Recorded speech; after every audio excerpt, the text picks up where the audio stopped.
Soy la periodista de investigación, Anabel Hernández. En las últimas horas, la periodista de investigación Anabel Hernández ha puesto el foco sobre un tema que ha pasado casi desapercibido para la opinión pública, pero que en realidad es clave para entender cómo se está moviendo hoy la estrategia de seguridad en México. Y lo que voy a contarte ahora no es una casualidad, ni una serie de operativos aislados, ni una reacción improvisada del gobierno federal. Es una ofensiva coordinada, planeada con anticipación, que explica por qué en cuestión de días las Fuerzas Armadas lograron detener a 51 presuntos delincuentes y, sobre todo, por qué ese golpe tiene un objetivo mucho más grande y profundo de lo que parece a simple vista. Antes de continuar, te pido algo muy importante. Dale like a este video, suscríbete al canal y activa la campanita. Este tipo de análisis no suele aparecer en los titulares tradicionales ni en las conferencias de prensa oficiales. Y cuando termines de escuchar todo,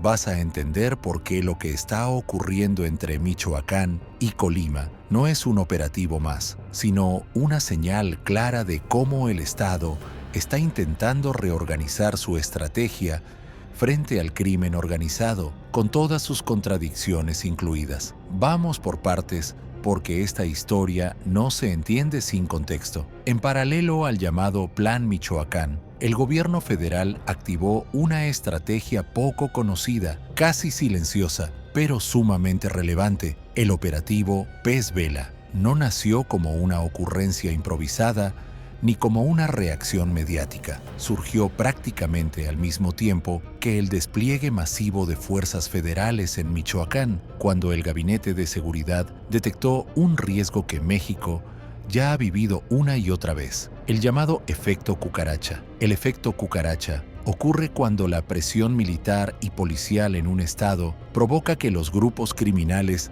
no desaparezcan, sino que simplemente se desplacen, cambian de territorio, cruzan límites estatales, se reacomodan. El problema no se elimina, solo se mueve. En este caso, el temor era evidente, que los golpes en Michoacán empujaran a los grupos criminales hacia Colima, Jalisco, Guanajuato, el Estado de México o Guerrero, reproduciendo el mismo patrón de violencia en otros puntos del país. Y ahí es donde entra Pez Vela, una estrategia encabezada exclusivamente por la Secretaría de Marina, pensada para cerrar ese corredor criminal antes de que el desplazamiento se consolidara. No se trataba solo de reforzar Michoacán, sino de blindar sus fronteras reales, no las administrativas, porque mientras el Estado piensa en mapas, el crimen organizado piensa en rutas, carreteras, puertos y zonas de paso. El resultado más reciente fue contundente. En apenas unos días, 51 personas fueron detenidas en distintos municipios del estado de Colima. Pero para entender la magnitud real de este golpe,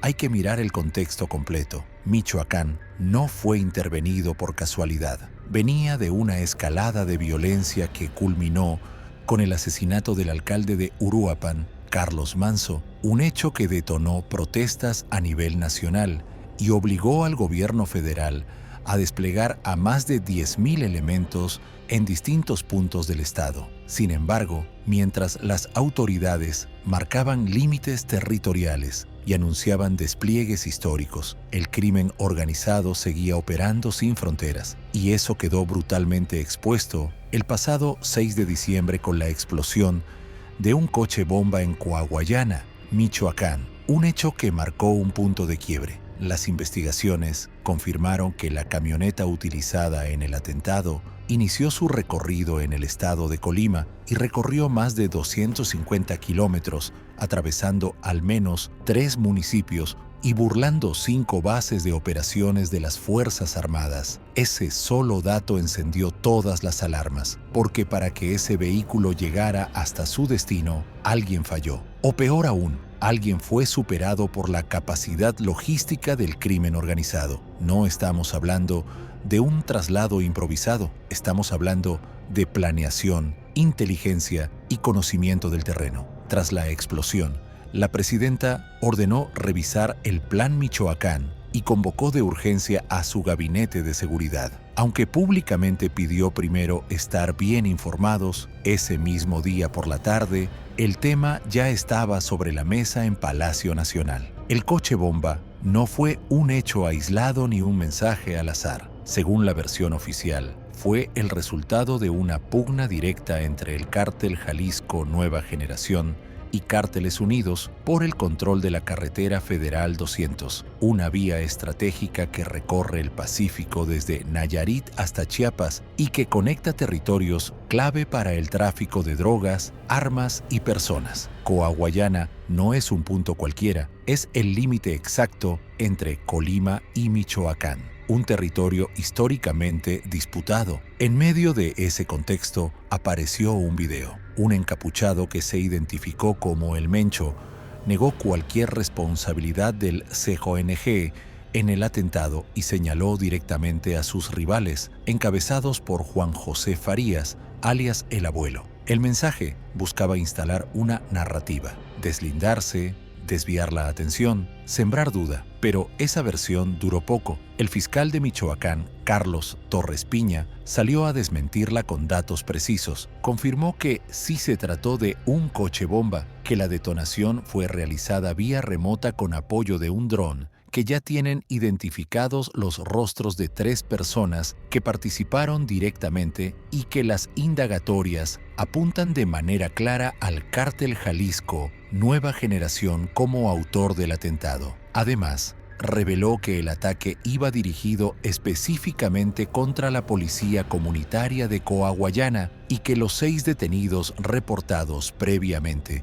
sí están siendo investigados por su participación directa en la detonación. Esta nueva versión oficial no solo contradijo a los encapuchados, sino que también dejó en evidencia contradicciones internas, ya que declaraciones iniciales del propio secretario de Seguridad Federal y del gobernador de Michoacán habían puesto en duda que se tratara de un coche bomba y el objetivo del ataque. Mientras tanto, los golpes continuaron. En zonas serranas de Michoacán fueron asegurados explosivos adaptados para drones, granadas modificadas, cargas explosivas artesanales y sistemas de detonación. Elementos que no dejan lugar a dudas sobre el nivel de sofisticación que están alcanzando estos grupos. Paralelamente, 25 reos considerados de alta peligrosidad fueron trasladados vía aérea a penales federales en distintos estados del país. Las autoridades fueron claras en este punto. Estos internos representaban un riesgo real dentro de los penales estatales.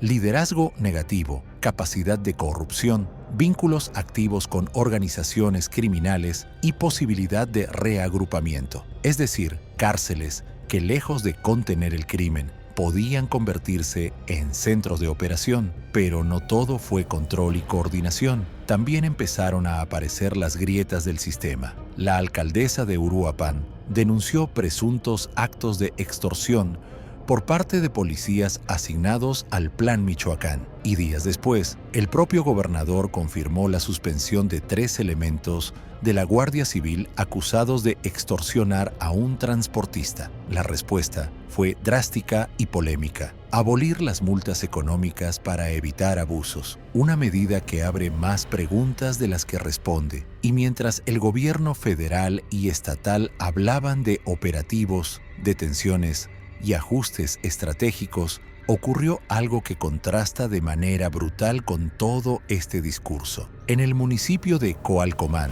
Michoacán, se realizó un concierto de narcocorridos pese a la prohibición expresa de apología del delito. El evento tuvo lugar a menos de 1 kilómetro del Palacio Municipal, bajo la administración de Anabel Ávila Castrejón.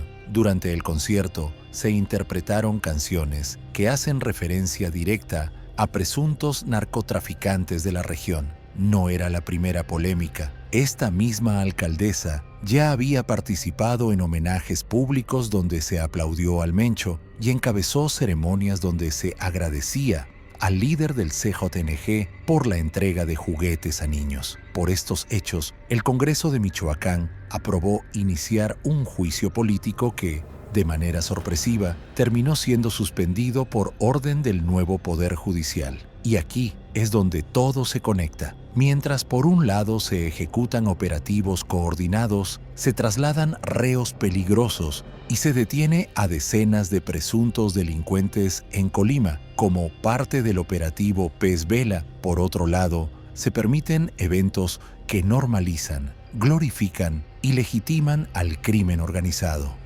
Dos mensajes completamente opuestos conviviendo en el mismo territorio. La Secretaría de Marina informó que las 51 detenciones en Colima se realizaron en municipios clave como Colima Capital, Manzanillo, Tecomán y Cuauhtémoc. Se aseguraron armas, drogas, vehículos, dinero en efectivo e inmuebles. Y desde que inició la estrategia Pez Vela en noviembre, ya suman 329 detenciones de presuntos generadores de violencia. Pero la pregunta sigue en el aire. ¿Alcanza con detener personas si el discurso público, las omisiones políticas y los vacíos institucionales siguen alimentando el mismo problema? ¿Puede una estrategia de seguridad ser realmente efectiva si, al mismo tiempo, se permite la apología del delito desde el poder local? Lo que estamos viendo no es solo una serie de operativos, es una radiografía cruda de cómo el Estado